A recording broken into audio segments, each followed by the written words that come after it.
Joan Ifland here. I am so honored to be joining you at Low Carb Down Under. I appreciate the invitation. Here's my disclosure slide. I am the CEO of Food Addiction Reset, which is a training and support company. And I am the lead author and editor of the textbook for the field, Processed Food Addiction Foundations Assessment and Recovery. I'm often asked to talk about how practitioners can deal with processed food addiction. So I put together this presentation for you on that very topic. We're going to talk today about how complicated processed food addiction is, how it is so difficult to put into remission, and how to look for the right kind of support for either yourself or your patients or clients.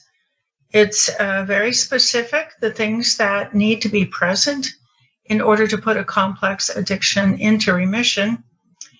I would recommend learning more about the tobacco experience.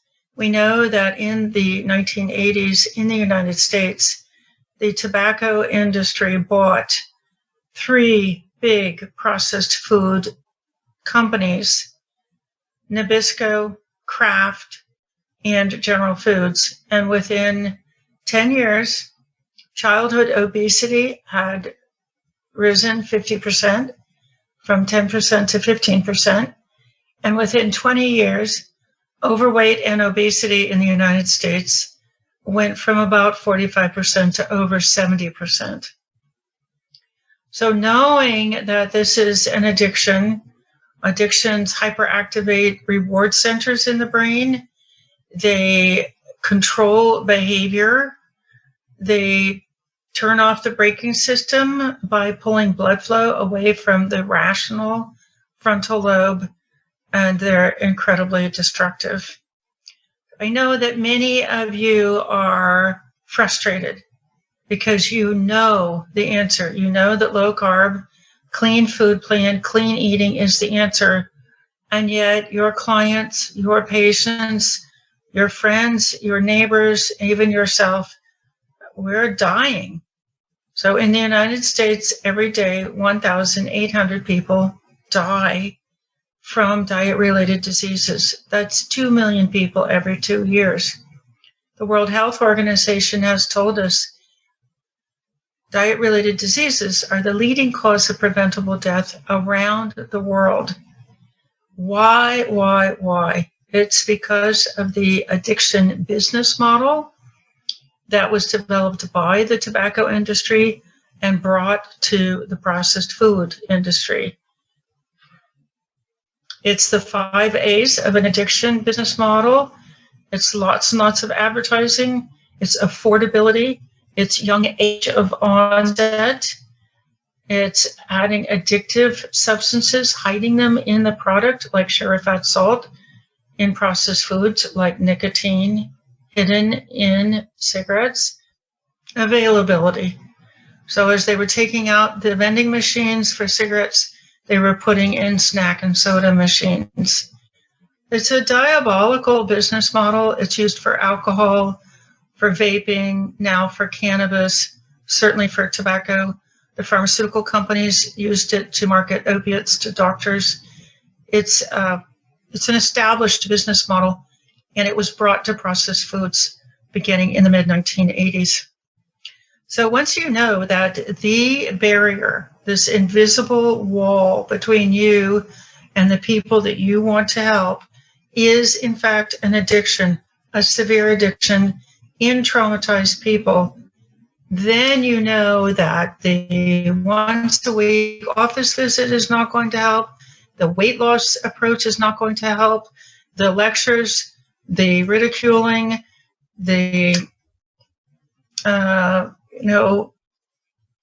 counting macros, all of those things are not part of overcoming a severe addiction. So today we're going to see what is. And yes, I know the list is long. I'm going to talk about 20 different factors. But I'm also going to tell you from the viewpoint of a food addicted person. This is my wonderful friend, Jamie Morgan, who lost 200 pounds from 400 to 200 and has kept it off. And through the mechanism of understanding how to manage an addiction. So let's get started. So the first thing to start thinking about here is a complete support equals success. Incomplete support equals lack of success.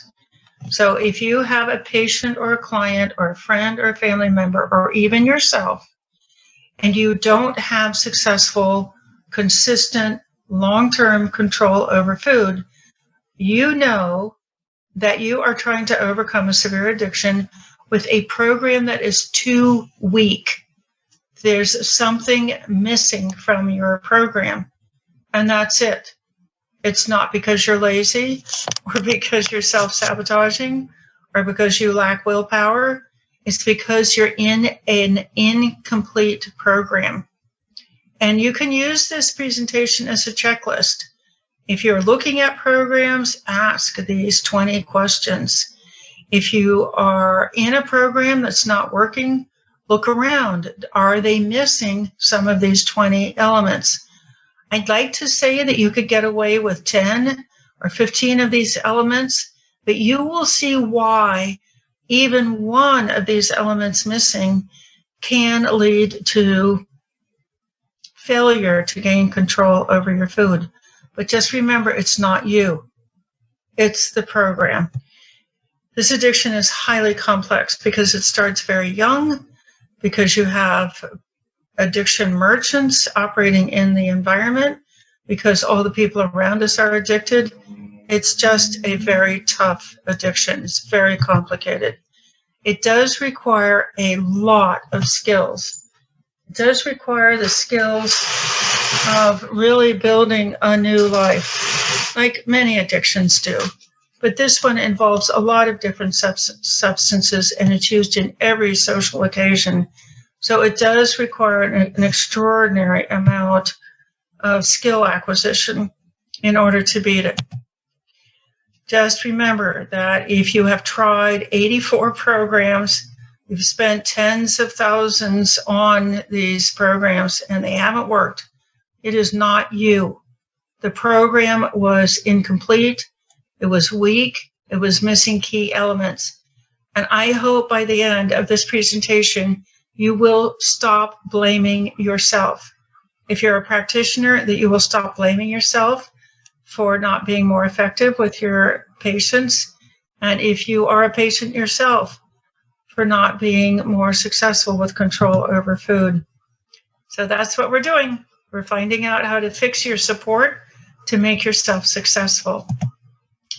Here are the skills where I've divided them into 5 categories. Knowledge of research.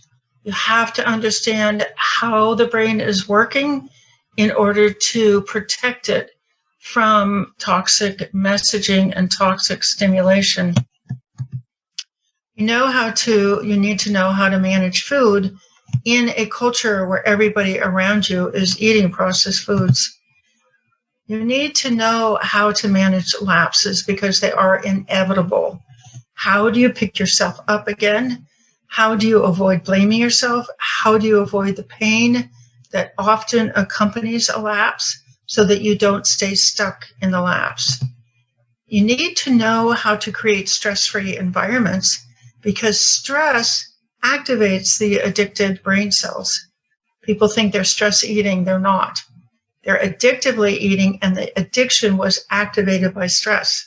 And this is a very cool thing to figure out. And you need the right leadership and the right resources. So let's look at these 5 categories. Research. Why do you have to have research?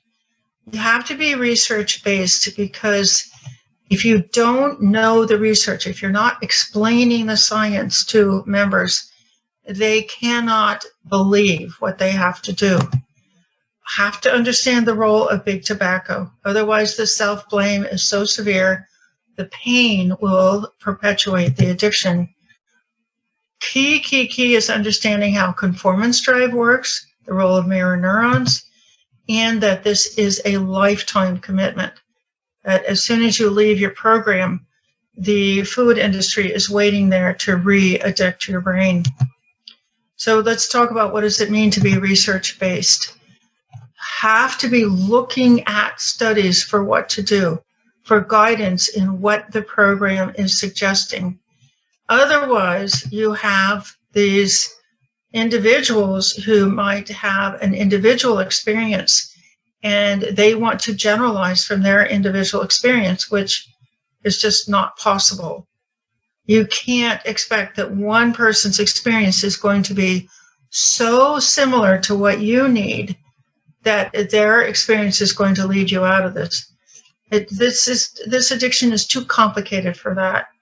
That might work for a single addiction like alcoholism, where there are not hundreds and hundreds of factors that need to be overcome in very precise ways, but also very personal ways. It just won't work. Science shows us what's really going on. We do have thousands and thousands of studies showing what is going on in the brain in response to cues. So your members need to get guidance that works. Now, this is from my colleague, Jamie. I asked her, so what does it mean to you to have a science-based program? What if we were not using research to give you ideas about what to do? She says, I would be hopelessly lost in the cycle of self-blame. We're going to come back to this self-blame again and again. Self-blame, shame, and guilt. Always thinking I was the problem. After all, that's what I heard from my health professionals. When you blame yourself for failing, quote unquote failing, which is what a lapse is taught to be, a failure, the pain of that self-blame, self-stigmatization, self-loathing is so intense that it will keep you in the lapse. It will keep you looking for the numbing effect of processed foods. So over and over again, you will see your program. This is an essential component of a program because it relieves the patient, the client, or yourself from self-blame. It puts the blame where it belongs, on the addiction created by the tobacco industry. Okay, this is huge. We teach this all the time, and it immediately relieves guilt. Oh, yeah. I remember big tobacco got 2/3 of American adults to smoke. And now it has, 2/3 of Americans of all ages are overweight or obese. It is essential to recover from overeating, from eating the wrong things, from the compulsion. It is essential to be aware of what the tobacco industry, now all dressed up as processed foods, is doing.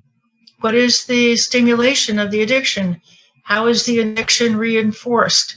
These are very sophisticated scientists who have created these addiction models. So recovery requires very focused, defensive, protective actions against these corporations. Great programs. Now just check for this. Before you refer to a program, check this out. Are members of that program learning about the impact of addictive advertising and product formulation? If they don't know about these things, they're fighting blind. They don't know who they're fighting, and they don't know how to fight. So this approach, teaching people, understanding the corporate tactics here, does relieve the members from toxic self-blame. This is so crucial that you know where this loss of control over food came from. And the other thing about knowing that this is spread by big tobacco is that people will stop pursuing things that don't work, which drive them deeper and deeper into self-blame, self-hatred, pain, and perpetuation of the compulsive overeating. So I asked Jamie, I said, well, what do you think it would be like if you didn't know about these corporate addiction practices? And she said, well, I would go on assuming it was my laziness or lack of willpower that makes me lapse. She wouldn't know that she needs to defend herself against these corporations, so she'd continue to lapse and blame herself. This is so crucial. The program must engage conformance drive. We're going to come to a finding of cognitive impairment. You cannot teach somebody with an addiction. Like, you can't teach an alcoholic to stop drinking. You have to put that alcoholic or whoever's addicted to whatever in a community where a different part of the brain that's not impaired can be activated. And that's the mirror neuron network. It looks like conformance drive. People want to fit in. They want to belong. They want to copy. It's a natural human instinct. And that is what changes behavior. So you've got to have people who know how to engage conformance drive in their members. Because the easiest way to get control over food is to copy somebody else. To learn is to never succeed. But you can copy and gain experience and get clearer and clearer and build skills. But you can't just sit down and read a book, because we know there are thousands of diet books languishing without an impact. So successful programs have successful members. This is how you know you're in the right program. You go and people are talking about success. So I remember going to a support group once. I sat down, there were about 20 people in the room. They went around sharing. Everyone was struggling except one person. I couldn't wait to get out of there. I knew that if I stayed there, my conformance drive would have me copying failure, because that's what everybody in the room had. So this is easy to find out. Just go to one meeting and hear how many people are successful. Most members are struggling. You will struggle. Your patients will struggle. Ask. Don't assume. Oh, everybody goes to this group. Everybody goes to this system. Everybody goes to this program. Ask. We've just gotten statistics, for example, that 85% of people, Weight Watchers fail. And so they're just in that cycle, failing and coming back. It's just a diabolical business model. So ask. Do not ever send a patient to a program that is not primarily successful. So I asked Jamie, I said, what would happen if you didn't have successful people to copy? And she said, I wouldn't be able to develop my own new behaviors, mindsets, and habits. I can't do that on my own. The program has to be for a lifetime. Please, please, please stop sending your patients to 8-week boot camps or 6-month workbook programs. As soon as the program is over and the person is back out into normal, westernized, and increasingly the world life, they will be bombarded with addiction triggers. The corporations are using a model called the surround market model. And that is, first they addict the brain cells by hiding lots of sugar, fat, salt in the food. And then they surround those sensitized brain cells with constant stimulation, provocation, activation. So the program has to be for a lifetime. The addiction is embedded in childhood. So the tobacco industry was not allowed to market cigarettes to children, but nobody has stopped them from marketing sugar, fat, salt, which is more addictive than cocaine. We do have good evidence for that. And the addiction is now very, very deeply embedded That means a lot of the reward centers are reacting with this flood of cravings, neurotransmitters that end up controlling behavior. Behavior is not being controlled in the frontal lobe. Blood supply has been pulled off by the addiction. The frontal lobe is not getting enough blood supply to pay attention, learn all the things that you think are happening. Well, I gave you that food plan. Yeah, but the patient didn't have enough frontal lobe capacity to read it, understand it, and follow it. So that solves that mystery right there. And the program has to be affordable. You can't send somebody to a $5,000, coaching program or a $50,000 residential program. That's not a lifetime. It has to be something that the person can afford or the insurance company will pay for a lifetime. The food industry is out there relentlessly stimulating us. Short-term programs just can't keep us safe enough. So I asked Jamie, I said, what if your program came to an end? And she said the momentum, habits, connections, and resources I had developed would end too. I would go back to feeling isolated and alone, without direction and depressed. It is the program. So we see this in research all the time. It doesn't, the researchers, it took them a long time to figure this out, but now they do recognize, they do a 6-month study, their study participants do great, lose a lot of weight, gain control of their food, they end the study, they check back at the end of the year, and they've all regained the weight. Well, why? Because it was the community of the study structure that was keeping them safe. It was the ability to copy either a leader or other members of the study that was keeping them with control of their food. The study ends and they go back out into mainstream culture and boom. Of course, now they're back. They're subjected to that corporate surround marketing and they go back to lapsing. Okay, so now let's talk about meal management. Meal management requires lots of time. It takes a long time to get meals organized. You need the freedom to talk about what's going on with you all the time. You need to not be forced to eat any foods, and you need to be celebrating a broad range of victories, not just food victories. So time and training in meal prep.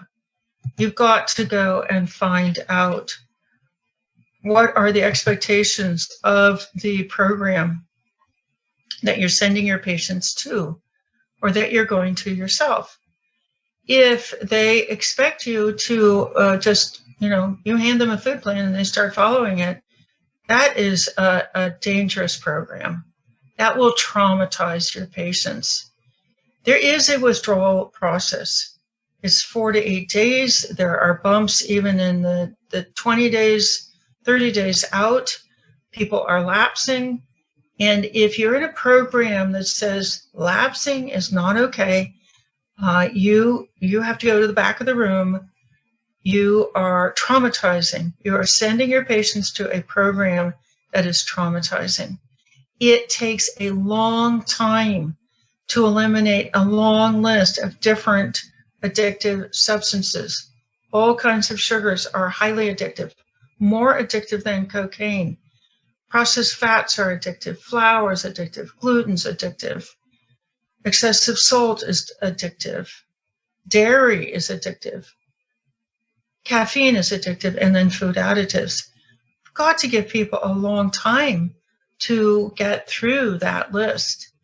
And meal prep is sometimes something that they haven't ever done or haven't done in a long time. Just the process of getting groceries into the house, it can take weeks, even months, for somebody to figure out how to do that.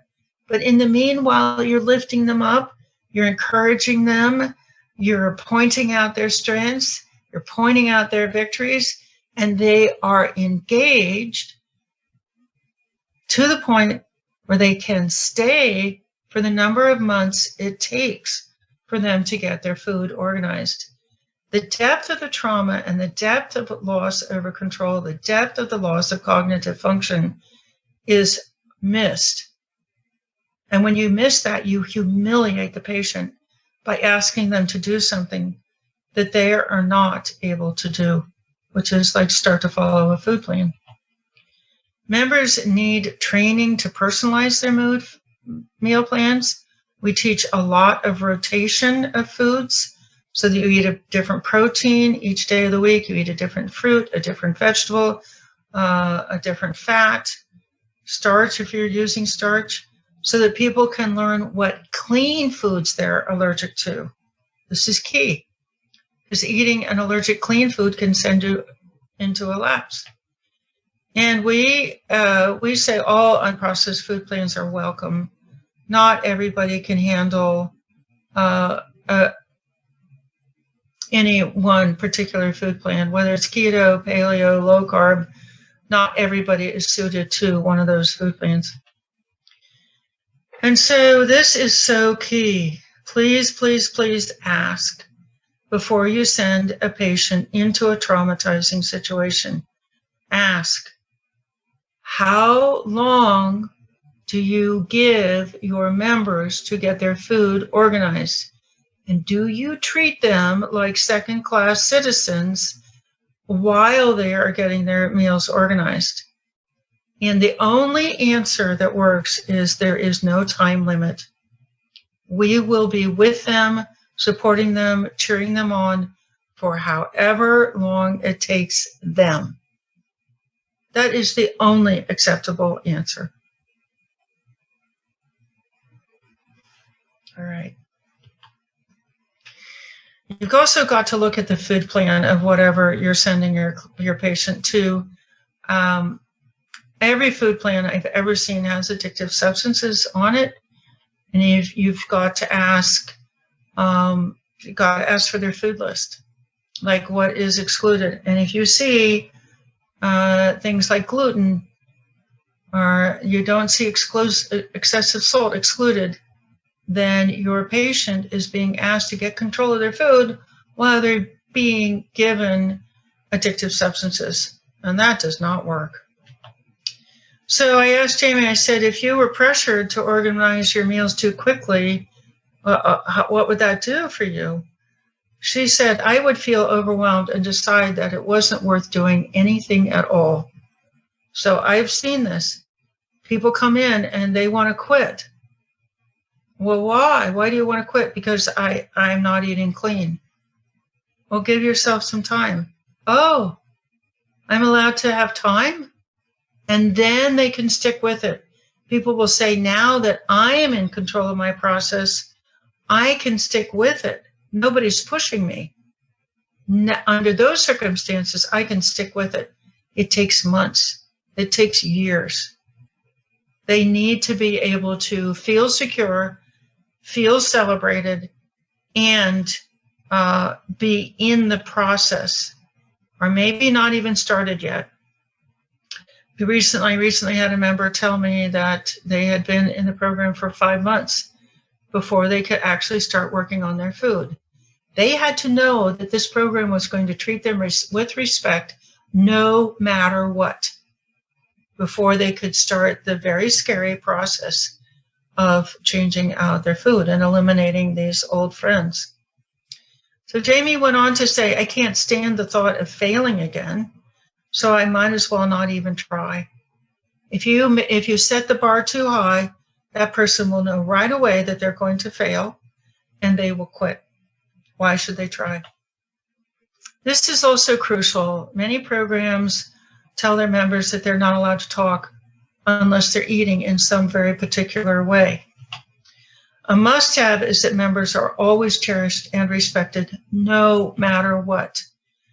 I have heard of programs, I've had people come and talk to me about these programs where you're not allowed to talk for 90 days if you've taken a bite of something.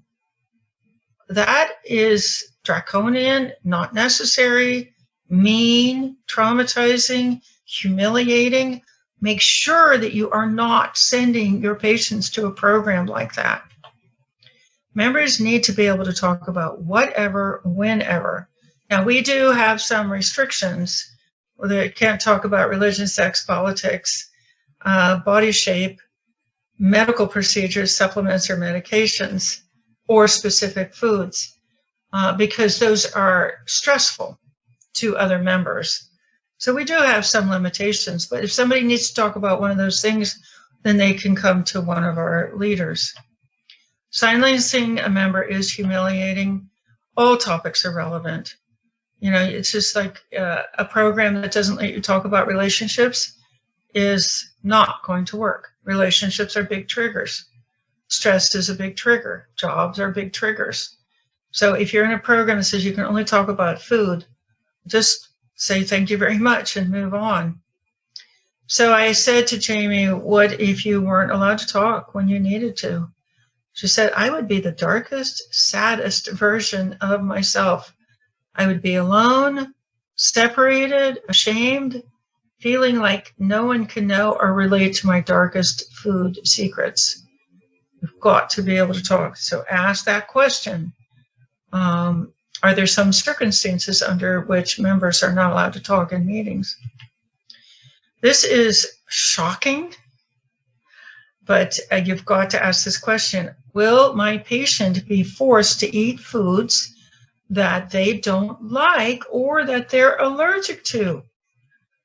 Patients have to have control over food. A shaming program overrules food preferences.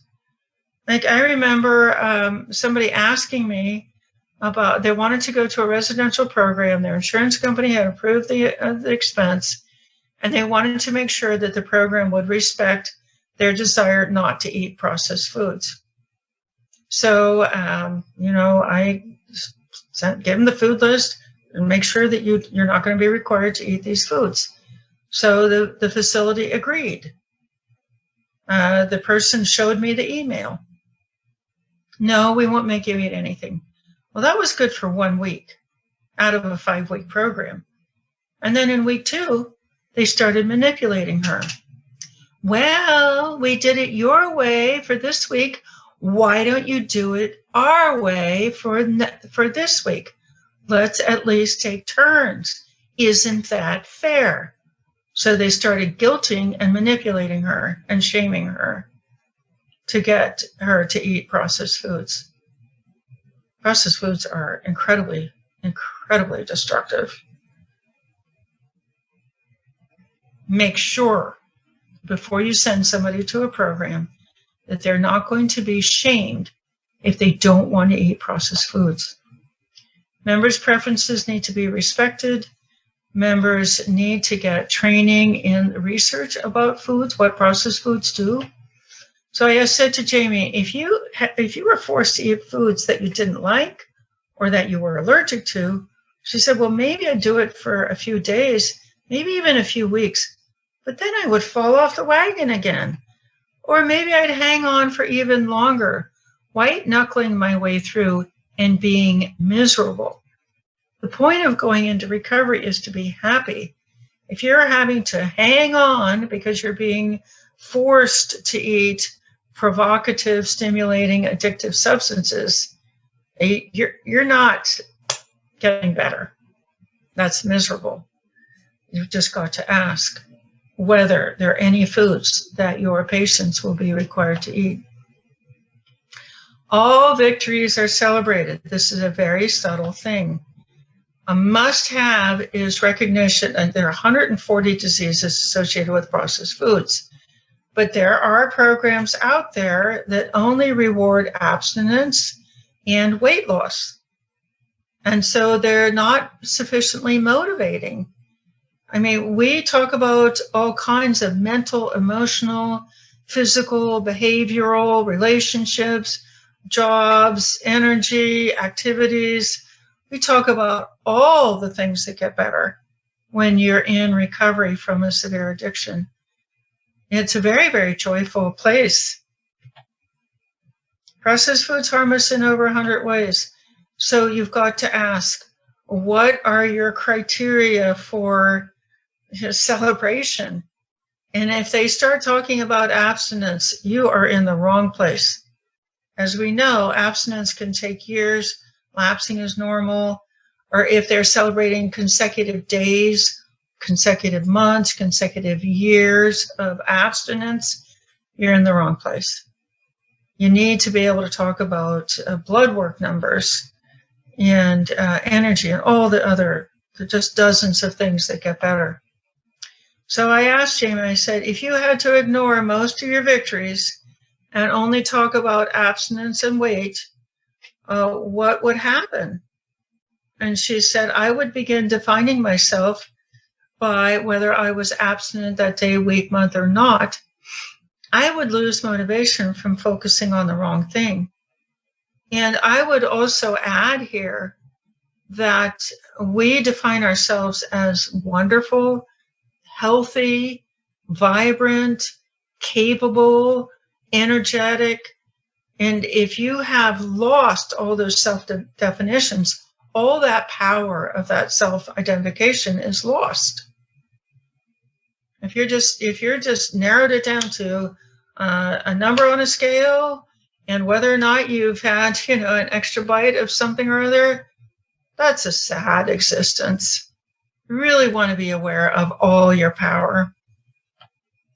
Lapse management. Oh my goodness, this is so important. You have to have realistic expectations for when lapsing is going to stop. You have to be able to manage cues in order to manage lapsing. You have to be free from self-blame to understand what builds up to and causes a lapse. If you are in a program that thinks that you should stop lapsing immediately and be abstinent, you just keep going. That's a mean program. That's a traumatizing, brutal program because it doesn't work that way. So you're being gaslighted. Your patients are being gaslighted. Yeah, you're lapsing, so you're a failure, and I don't want to work with you anymore. That actually happens. We have these amateur guides who have one definition. Are you abstinent? If you can remain abstinent, I will work with you. If you lapse, I'm going to fire you. Very, very traumatizing because we have great research out of Harvard, John F. Kelly, showing that drug and alcohol addiction can take 5 years, 8 years to stop lapsing. So the point now is to keep them lifted up when they lapse.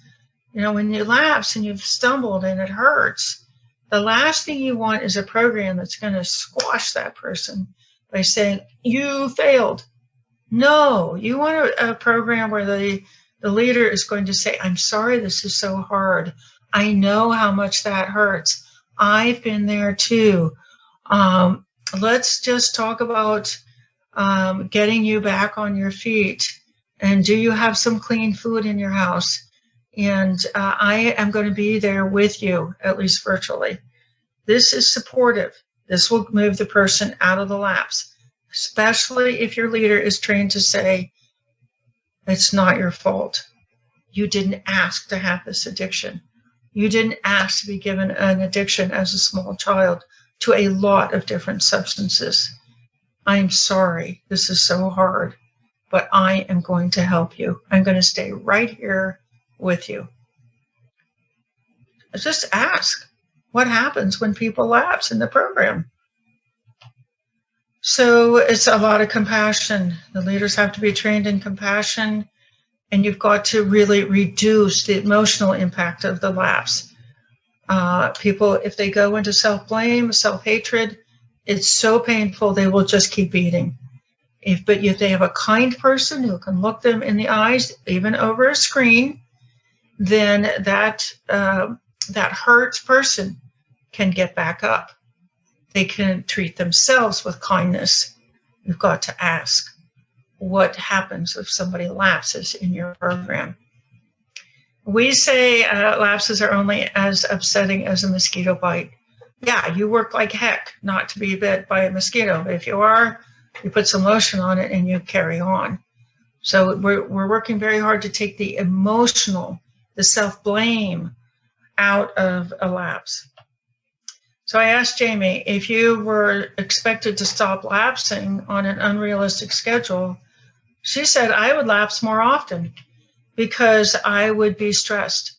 I would stop trusting my body's ability to heal and recover on its own schedule because I was too stressed from trying not to lapse.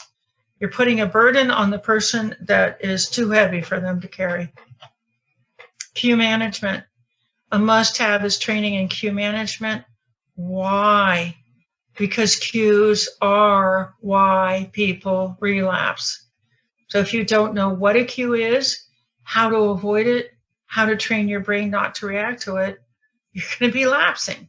And I've never seen a program that teaches cue management. You need plenty of time to get this skill of cue management, and you need to be in a program that's teaching it. We do teach it. And you need to get help for household members that are triggering you. And this is something I've never seen another program teach, is how to cue household members. No fighting, no pushing, no manipulating. Just keep the house free from toxic cues and replace those toxic cues with healthy cues. So I asked Jamie if she didn't know how to manage cues, what would happen? She said I'd still be blaming myself, my lack of willpower, or my childhood issues for losing control around certain foods, food environments, or events. In other words, she'd be looking at the wrong cause, and she wouldn't be making progress. Okay, this is huge. We've got to stop the self-blame for lapses. A must-have is assurance that lapses are not your patient's fault. A traumatic program blames the member for lapsing. I had a member tell me the other day that in a program where she was told that she lapsed because she's spiritually bankrupt.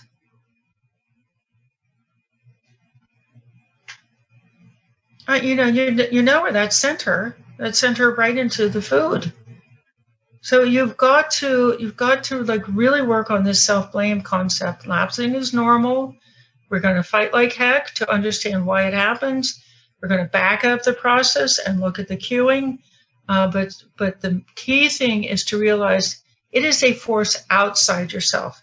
It is these Harvard-trained addiction scientists that these corporations hire. That is why you're lapsing. The cueing, the triggering, the stimulation, the reminders, the surround marketing, that is why you're lapsing. So you train slowly in how to stop lapses, of course, by teaching people how to stop the cueing. You get scientific explanations. You don't get this hocus pocus. Oh, you're self-sabotaging. It's like witchcraft. It's like witch doctors. It's just something that somebody made up. But when you are working from research, you see, okay, the cue occurs, the addicted brain cells become hyperactive, they pull the blood supply away from the frontal lobe, which means you've lost your braking system. And so let's work on neutralizing cueing and avoiding cueing.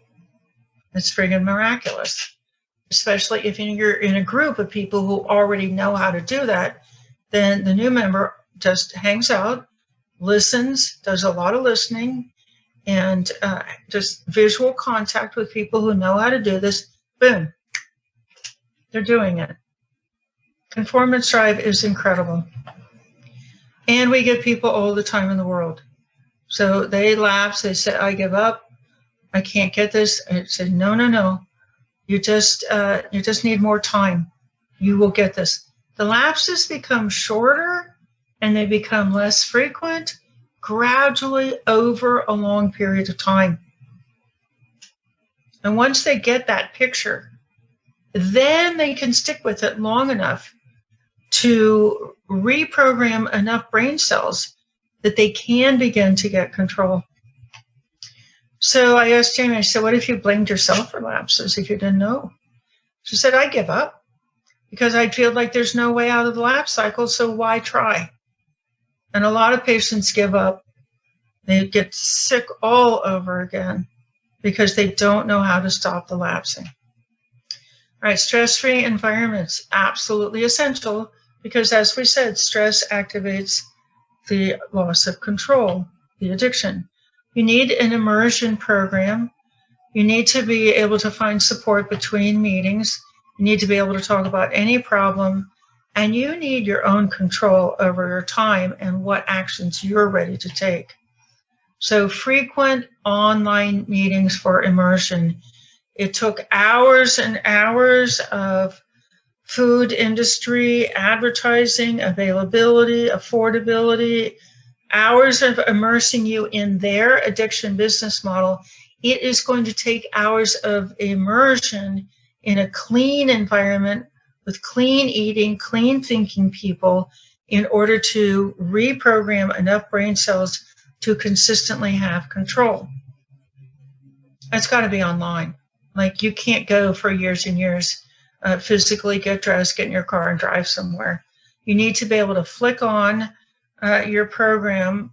Like, we're up to 15 hours a day of live. Like, there's a real person there. 15 hours a day of Zoom programming. We're around the world. So we are just, we're not too far from a 24-hour-a-day programming, so that our members can turn on Zoom, go to our main Zoom room, and somebody will be there to help them 24 hours a day. Inadequate support is support that's too hard to reach. Meetings are an effective way to halt cravings because they release oxytocin, which is very, very calming. It's like the community neurotransmitter. We know dopamine, serotonin, cannabinoid, and opiate pathways are not working because they've been downregulated by the addiction, all these different substances. So we can go to a different calming substance in the body, which is oxytocin, which is activated by community. So that is one of the key things. We also have a big archive of videos. So if there doesn't happen to be anything live on in that moment, they can go into the archives and get a video and get that conformance drive, the oxytocin release, calm down, stop the addicted brain cells from controlling the brain, and avoid a lapse. So this is, the meetings have to be very, very frequent in order to be able to accommodate all kinds of schedules. So I asked Jamie, I said, if you didn't have a lot of meetings to go to, what would happen? She said, I'd feel locked into one option. And when life happened or stress quit, I'd find an excuse not to go. That's how your patients are thinking about in-person meetings. It's got to be easy to connect between meetings because cravings can hit any time. We are subjected to this surround marketing, this surround stimulation of cravings. It can hit any time. So like our programming now starts in the UK, but it's the middle of the night in the United States. And when we started that meeting, we were so surprised to see North Americans showing up at that meeting in the middle of the night. Well, they had woken up. They had insomnia. They were so grateful that in the middle of the night, they could get to a meeting. It made it easier to go back to sleep. So you've got to be able to connect really 24 hours a day. Inadequate programs make you sit alone with stress, which leads to lapses. We never know when a stressor is going to hit. We need to be able to connect with somebody between meetings. And I know some of you physicians out there are trying more intense availability of services. So you have these systems now. You have people in your office where if a patient is having a craving, they can call in. It's not enough. It's not enough.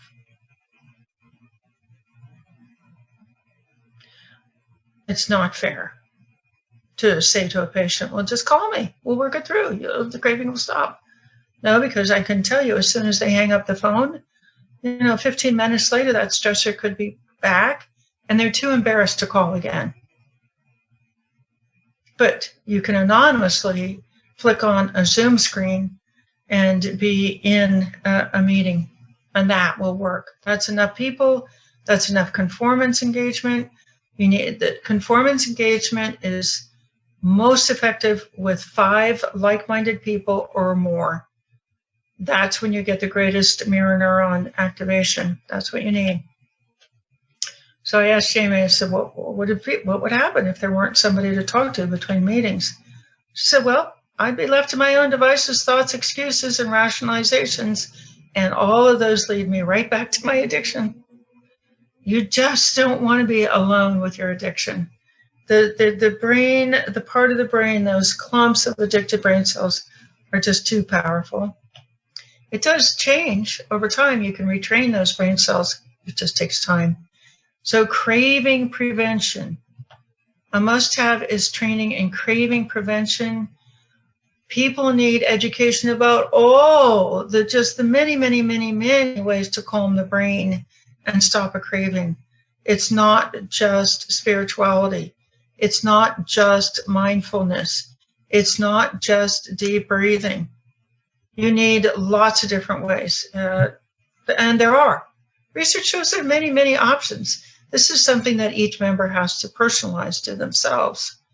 So if you go and you ask this program, what is your craving prevention? How do you teach people to stop a craving? And they say, oh, well, prayer and make a phone call. And that's not enough. That's not enough. That doesn't work for everybody. So we need you need the opportunity to personalize a craving prevention program. So I asked Jamie, if you didn't have a personal craving management program, what would it be like? She said, I would be moving through life controlled by my cravings. I would think that if I were craving, I was failing and the program was failing me. That's what happens if you don't have effective a personal array. 10 things that you like to do. Sit down and work not a crossword puzzle, but a jigsaw puzzle. Go out and sit under a tree. Go for a walk. Pet your dog. Take your dog with you. Get on a Zoom screen with like-minded people, healthy, successful, like-minded people. And you've got to give them control over their time. As soon as you tell somebody they have to do something, they're stressed and the addiction is activated.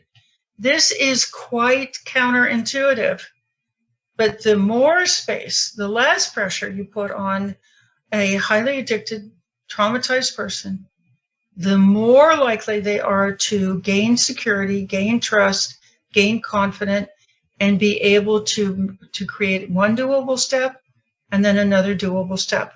They're going to be taking hundreds of steps, and they have to do it under their own steam. You have to say, I respect you. Of course I respect you. You know when you're going to be ready to do something, and I'm going to be right here waiting, and we're going to have a fun time while your brain sorts it out. Until your brain, your voice of wisdom says, I think I'd like to try that. But we're going to have a nice time while that's going on. We're not going to expect anything of you. We're going to be giving you lots of company, lots of security, lots of comfort. And that turns out to be what works. Kindness, compassion, understanding. They've had a really bad time. And they deserve just to have people who really like them and want the best for them on their schedule. So weak programs, programs who don't know how to create this foundation, build skills, they're trying to, crush their patients with rules and deadlines and goals. No, don't do that. Don't do that. Don't send your patients to that kind of program. So we are looking for easy ways, doable steps, and that is what works. So I asked Jamie, if you didn't have control over timing, I'd feel forced and rushed and stressed by other people's agendas, timelines, and experiences. I would be consumed with fear of letting somebody down. Those are perfect circumstances for lapsing and failure and the promulgation of diet-related diseases. Leadership and resources. Your leaders have to be expert. You cannot beat this very, very complicated addiction with amateurs. Your program has to be strength building, stress-free, and you've got to be working with visions, not goals. And you have to be focused on cognitive restoration. Expertise includes knowledge of the science that explains why people are doing what they're doing. You're demystifying, you're demythifying, you're taking the blame off the person. Your leaders have to know the basic research on what is happening in the brain in response to these corporate addiction business models. So amateurs, I'm sorry, they waste time and they frustrate everybody, and it leads to self-blame and failure. It's just a complex, severe addiction. Now, alcoholism in the 1930s, which is where these 12-step support groups started, you could use the 12-step model on that.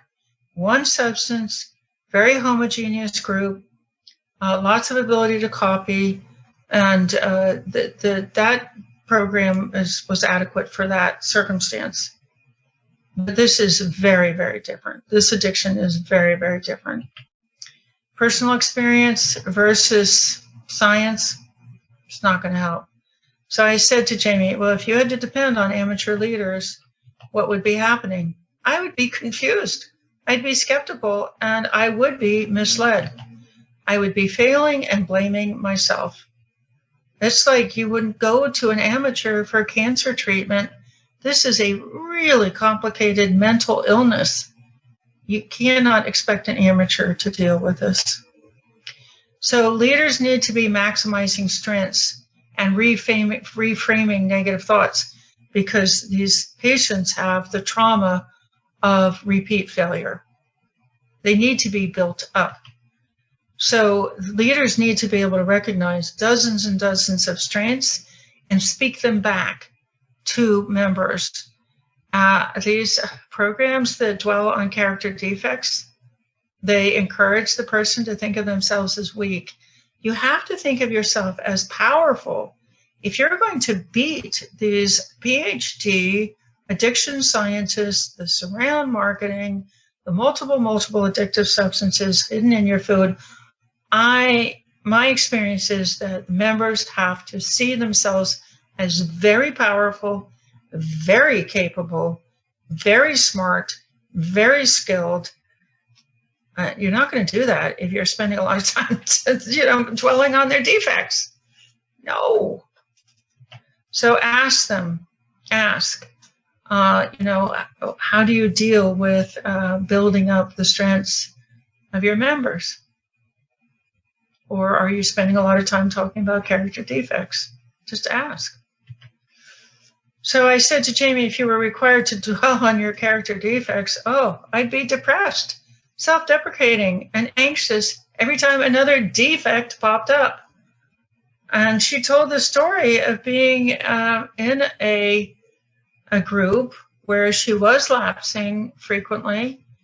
And instead of getting training, instead of getting encouragement, instead of getting skill building, instead of getting demystifying explanations, her coach in that environment said, well, we just haven't dealt with your defects yet. Ask, please ask. Before you send somebody to a program, are you going to be digging up their character defects? Just don't do it. Environments have to be stress-free. Stress activates the addicted brain cells. It must be a calm and recovery environment. You can't have these weird, stressful requirements. Like I was in a program for about 24 hours where I had to wake up sleep disruption, which leads to relapsing, and make a phone call. And to call somebody and tell them what my plan was for my food that day. That's weird. It's damaging. It's destructive. It's misguided. It's traumatizing. So make sure that, just like ask about the rules. And if there are things that are not constructive, keep going. That's not a program for your patients. And those rules can be capricious. Like I had a member once tell me that she had to confess that she'd eaten a kernel of popcorn. And she got fired by her sponsor.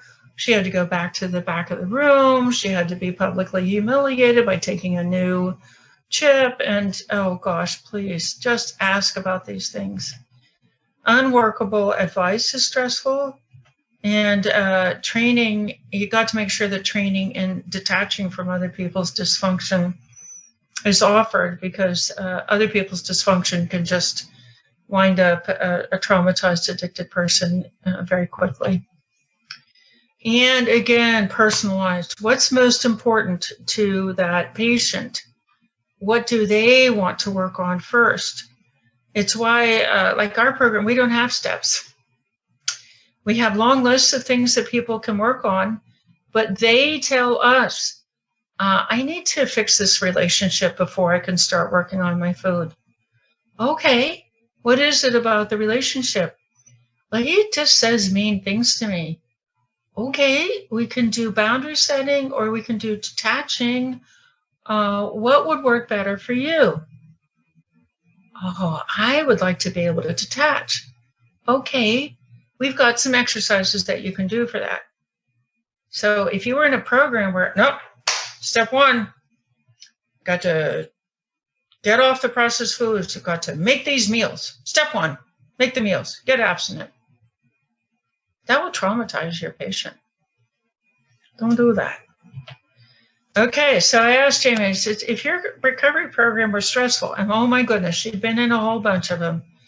She said, I'd be trying to fit in, but the stress would send me further into my addiction. Pretty soon I'd be eating again without knowing why.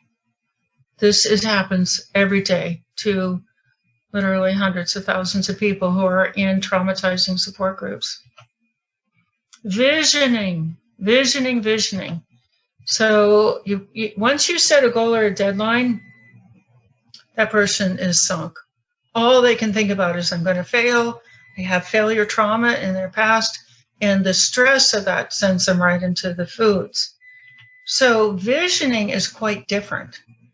We do a lot of exercises where, like, the last line is, and this is the person I became. Or,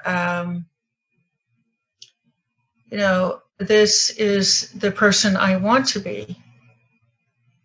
This is how I envision myself. When you are doing that, you're actually teaching the brain to become that person. And they do. I noticed it really early on, that when people describe themselves and they identify with that description, and they're around people who are already like that, it's shockingly easy for them to achieve goals.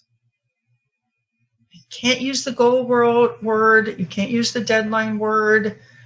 Just let them generically, from the bottom up, create these visions in their brain, because you are retraining brain cells through that process. So I said to Jamie, if you had to set goals and meet deadlines, well, they would hang over my head, dominate my thoughts, detract from the peace and joy I feel when I can go at my own pace. So ask, how do you guys deal with deadlines? How do you deal with expectations? Do you have deadlines? How do you set goals? And if they roll out their deadlines and their goal setting, keep going. Your patient will be stressed out by that. Cognitive restoration. We talked a lot about how the addiction pulls the blood flow away from the frontal lobe, and you have lost cognitive function. This is attention, learning, decision-making, memory, impulse control. It's why we have epidemics of those things, because in the United States, 67% of the calories consumed are processed foods. So people just generally have these addicted brain cells that are pulling blood flow away from the frontal lobe. And when a brain cell doesn't have blood flow, it's not firing. So you can't pay attention, you can't learn, can't make decisions, can't remember things, and can't control impulses. So be in a program that's aware of this. Ask them, what do you do for cognitive restoration? Like we are teaching the science. We're not teaching it by just explaining it and expecting somebody to understand and remember. We're teaching it because we explain it again and again and again and again, and it just becomes absorbed easily by our members. So this is, we also work hard to replace television with our own program. Television dumbs people down.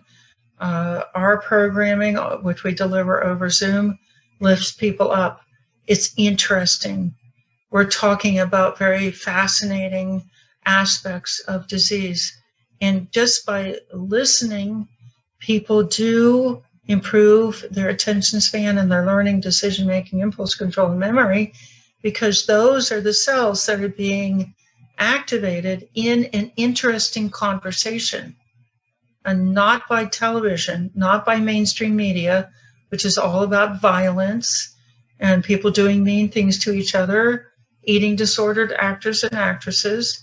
That is actually making the addiction worse.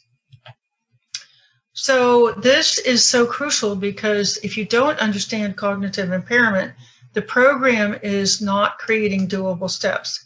They have their own idea about what the patient should be able to do. They make steps that are too big, and the patient quits because they are being set up for failure. So Jamie says, if I were being given tasks that were beyond my cognitive ability, I feel overwhelmed and stressed out and frustrated. I judged myself on why my brain wasn't working the way it was supposed to. Okay, so here we go. We're finally at the summary. But can you see why each one of these 20 is a must-have? If you're missing one of these, you have opened the door to very painful self-blame on the part of that member. That is the avenue to failure. It's the pain of not understanding. So let's just whip through this. You just use this like a checklist. When you're evaluating a program to send your patients to, just ask these 20 questions. Are you research-based? Do you teach the addiction business model? Do you engage conformance drive? Is it for a lifetime? Does the patient have time to organize? Can they talk about whatever they need to, whenever they need to? Do you force them to eat particular foods? Do you understand all the victories? Do you understand and do you teach that lapsing can take years to stop? Do you give them training and cues? Do you release them from self-blame? Do you give them the opportunity to immerse themselves in the program? Do you make it easy to connect? Do you teach them how to stop cravings? Do you give them control over their time and pacing? Are your leaders trained? Trained in the science and trained in compassion? Do you build strengths, or are you dwelling on character defects? Is the environment stress-free? Do you use envisioning and not deadlines? And do you help with cognitive restoration? Are you aware of that? Now you know. These people they're just so traumatized, and they're so sick from the poisonous processed foods. They just need to be lifted up again and again and again and again. And it works. And then you get to be the hero. So thank you very much. I know this was a long, very dense presentation. I just want to say a big thank you to Paul Mason for inviting me. And there's our contact information. Our website is www.processedfoodaddiction.com. There are lots of free resources there. It's a website for practitioners and for individuals alike. And please email me. I love getting emails. Email gethelp@foodaddictionreset.com. Thank you so much. Well, one of the fascinating things in modern life, Paul, is the fact that people have lost the art of cooking. They've forgotten how to cook, or maybe they never learned how to cook. There's a whole generation of people out there who don't seem to know how to cook. And I think that's interesting because, as Joan said, one of the 20 must knows is actually how to prepare your food. And I know this is a personal passion of yours. So with your Defeat Diabetes program, you actually went and got some MasterChef contestant to go and do some instructional cooking videos. So even on things like just making scrambled eggs or omelets or things like that, things that are seemingly simple, these are culinary skills that are both valuable but often unknown by many. Well, I think all we see on television now is sort of, Master Chef, and chefs cooking amazingly complicated, incredible meals. And in a way, I think that almost puts people off. They sort of think, oh, this cooking's too hard. So what we've tried to do in the Defeat Diabetes program is just go back to basics and teach people how to cook really simple food, but really well and really tasty. So things like eggs and meat and a bolognese sauce and so on. So, basic sort of stuff that I'm not sure people pick up along the way. And I don't know where they're going to learn that.